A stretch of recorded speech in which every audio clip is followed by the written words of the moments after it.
Glory be to God, Mighty God Ministries, episode 94, and this is going to be Jonah Chapter 1.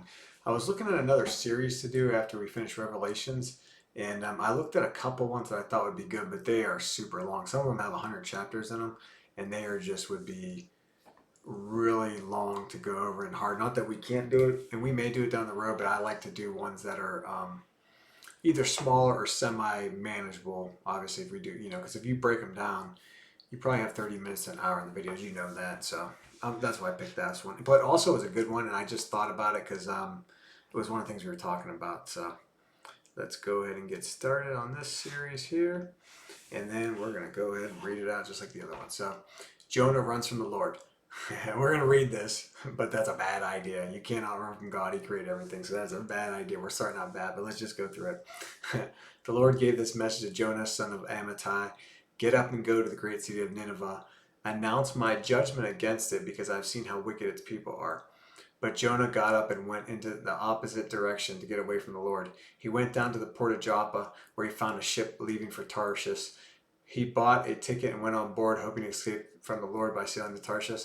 But the Lord held a powerful wind over the sea, causing a violent storm that threatened to break the ship apart. Fearing for their lives, the desperate sailors shouted to their gods for help and threw the cargo overboard to lighten the ship. But all this time Jonah was sound asleep down in the hold. So the captain went down after him.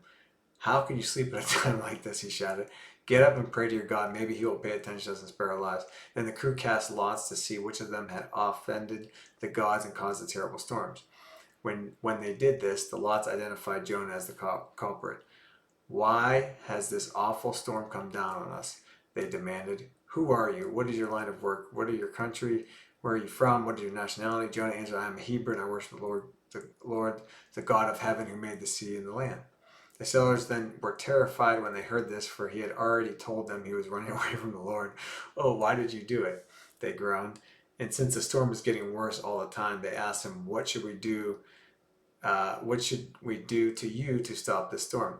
Throw me into the sea, Jonah said, and it will become calm again. I know that this terrible storm is all my fault. Instead, the sailors rowed even harder to get the ship to land, but the stormy sea was too violent for them, and they couldn't make it. They then cried out to Lord Jonah's God. Oh Lord, they pleaded, don't make us die for this man's sins, and don't hold us responsible for his death. Oh Lord, you have sent this storm upon him for your own good reasons. Then the sailors picked Jonah up and threw him into the raging sea. And the storm stopped at once. The Lord's sailors were awestruck by the Lord's great power, and they offered him a sacrifice and vowed to serve him. Now the Lord had arranged for a great fish to swallow Jonah, and Jonah was inside the fish for 3 days and 3 nights. Okay, so again, this is a lot to take in. And the thing is, I understand how you could not believe these things. I do. I get it. I get how like people are like, oh, that's not possible. It couldn't happen. But you have to have faith. And faith is what? Believing without seeing. But the stronger your walk with God and Jesus, you will see stuff. It might not be like, someone gets swallowed by a large fish or whale, whatever you want to call it, but you will see stuff. So let's go ahead and break this down though. Okay, so the Lord gave this message to Jonah, son of Amittai. Get up and go to the great city of Nineveh. Announce my judgment against it, because I have seen how wicked its people are. Okay, so one of the things is that if you look at through the Bible, it's the same recurring story. There's people, they worship God, but then they sort of get complacent and they do bad things, right? Filter of God, right? So essentially, whether it's sexual immorality, whether it's sins, whatever it is, it doesn't really matter. But the point is that they basically do not obey, and they do the wrong things, and it's a continual thing. But God is good. So what he does is, before, he doesn't just say, oh, let me just destroy the city. He doesn't do that. He's a loving, compassionate God, slow to anger. So what he does is he sends somebody who tells him, like, hey, you better straighten up. And if you don't straighten up, then he'll bring his wrath and judgment down on the city. This is a lot of this is the Older Testament, so it's a little bit different than now. But if we go through this, what we know is that I guess the city was so wicked, at least some scholars say this, and I don't know if this is 100% true. You have to take it as you think. But I guess the city was so wicked that some of the people believe that Jonah was like, yeah, I'm not going there because it's such a bad place. Like, I don't really care. There's nothing we could do, essentially. That's sort of the impression that a lot of people take. Now, whether that's true or not, I don't know. But it was almost like Jonah was like, I'm not going there. That city's toast. Forget them, more or less. And that's why he didn't want to go. Okay, but that's just that's an opinion. Okay, we have to go by what's written here. But it says, but Jonah got up and went in the opposite direction to get away from the Lord, right? So we don't know, was it because the city was so bad, he was just like, I'm not going there? Was he like, this isn't for me, Lord? You know, like a lot of us would be, if the Lord came and said, like, you need to go somewhere, you might be like, no, I'm not the man or woman for the job. You know, that's exactly how I could have felt. We don't know. It doesn't say it either. So, but then again, when we get to heaven, we could ask. He went down to the port of Joppa, where he found a ship leaving for Tarshish. He bought, and obviously that's just telling you he got on a ship, right? If that was today, you'd get on Carnival Cruise or something, you know, whatever ship you'd want to go on, you go along your way to whatever place you're going to. You know, he bought a ticket, went on board, hoping to escape from the Lord by sailing to Tarshish. So that's funny because obviously, like, in his mind, he must have thought like somehow that would work. Because otherwise, like if you think about it, if it was like today, right? And you're trying to get away from someone, whether you take the bus, the car, whatever, like obviously if you do that, you think it's gonna work, or you wouldn't have done it, right? So he must have thought in his mind like he could, get away with it, even though there's no way you're gonna do that. But he must have thought that was possible. Otherwise, think about it, he would have never even bought the ticket, just because to show you. You can't run from the Lord. You can't run from God. Not possible. And he knows all your thoughts and minds, so he knew he was going to do that. But the Lord hurled a powerful wind over the sea, causing a violent storm that threatened to break the ship apart. Okay, we've seen this in many, many different things throughout your lives. If you haven't, there's a good movie, and I haven't watched it. This is a long time ago, but it was called, what was it called? It was like The Greatest Storm or something like that. Let me see if I can look it up real quick. Was it Greatest Storm? This is a long time ago, and I watched this. That's it. The Perfect Storm. I think that's what it was called, The Perfect Storm. I don't want to spoil the movie, but I think it was The Perfect Storm is what it was called. Yeah, I think that's what it was called, The Perfect Storm. And it was a pretty good movie. But that's what I think of, like when I hear that, like, that there was a storm so bad that it's basically going to destroy the ship apart. And we've seen this throughout the Bible, and we know this, right? Because all you have to do is look at the storms now on the sea. It could easily destroy a ship, But it's interesting like this. Fearing for their lives, the desperate sailors shouted to their gods for help. Obviously, they shouted to their gods. So that's saying it's not the God of, it's not, Yahweh, the great I am, our God that we would serve, because it said the other gods. So it's just interesting to hear that. And threw the cargo overboard to lighten the ship. That's a very common thing that a lot of them do too also, is they throw the cargo overboard and get rid of it. But there's what's interesting. But all this time, Jonah was sound asleep down in the hold. Okay. So the captain went down after him. So obviously, if you're going in a ship, right, and there's a storm that's going to like destroy everybody, right, and what happens is you're going to, if you're going through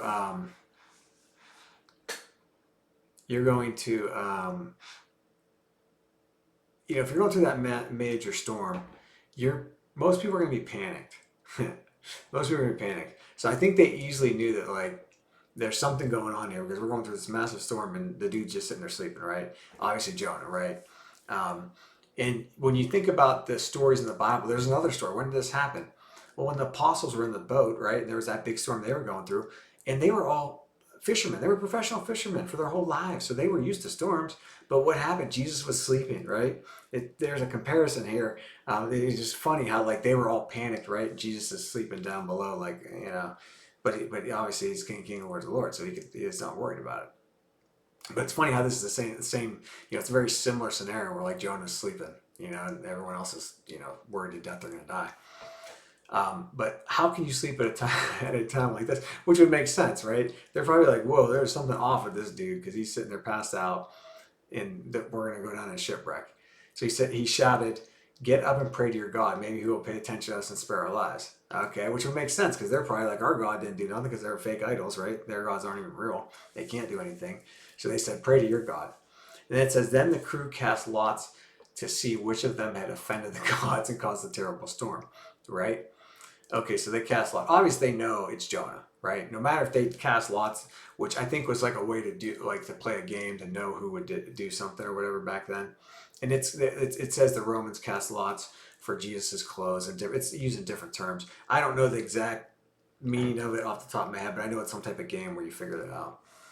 You know, and then when they did this, the lots identified Jonah as the culprit. Go figure, right? The guy who's sleeping through the storm, that's the one. You know, that makes sense. Why has this awful storm come down on us there? And then they're probably thinking the same thing. They demanded, who are you? What is your line of work? So they're saying, like, what's going on? It must be this dude, but why? You know? So they asked him, what country are you from? What is your nationality? So he answered them. Again, so this is just like we would talk in the normal days. If you saw something going on, you'd be like, what's going on, dude? You know? Jonah answered, I am Hebrew, and I worship the Lord, the God of heaven, who made the sea and the land. Which again, that's in Genesis, where it tells us that. So the sailors were terrified when they heard this, for he had already told them he was running away from the Lord. So they're probably like, what are you doing, dude? You're running away from the God. Now we get this massive storm. Like, what are you doing? That's what they had to be like, you know? And then it says, oh, why did you do it? They groaned. Probably because they're like, scared to death. And since the storm was getting worse all the time, they asked him, what should we do to stop the storm? Which is sort of comical because they're probably like, we're going to die. And they're probably like, dude, you need to do something right now. Like, how do we stop this thing? You know, that's probably like, if you were back then, think about it. That's what you'd be doing, you know? So instead, obviously he didn't answer, right? Well, he did answer. He said, throw me into the sea, Jonah said, and it will calm again. I know that this terrible storm is all my fault. Okay, so he told him Jonah told him what to do. And obviously, what did they do? They didn't listen at first, right? Because they probably were scared to death, but they didn't believe also, you know? Instead, the sailors rowed even harder to get the ship to land. But the stormy sea was too violent for them and they couldn't make it. So again, it's funny. They're actually saying no, we're not going to do that. We're going to try to outrun the storm. Yeah, no go. So then what happened is they cried out to the Lord, Jonah's God, which is sort of comical. It shows you how God works. Like they probably believed in some other God, and then because of this event, they probably were like, "Wait, no, we believe in you. We believe in you, God. Now, well, for ours, we don't know what we were worshiping before. We believe in Yahweh. We believe in the great I am. And that's what they're saying. Look, oh Lord, they pleaded, don't make us die for this man's sins. And don't hold us responsible for his death, because they're probably thinking, realistically, if someone threw you in the ocean, without God, your chances are very slim of surviving. And I know you could look up people that have survived in the ocean, but there's just so many different things that could very easily, make you die, essentially. There's probably a couple cases where people have survived, but most of the time you're going to be a goner, which is probably why they were like, hey, we don't want to throw him in the sea because they know he's going to die. So, and again, it says it right here, don't make us die for this man's sins, and don't hold us responsible for his death.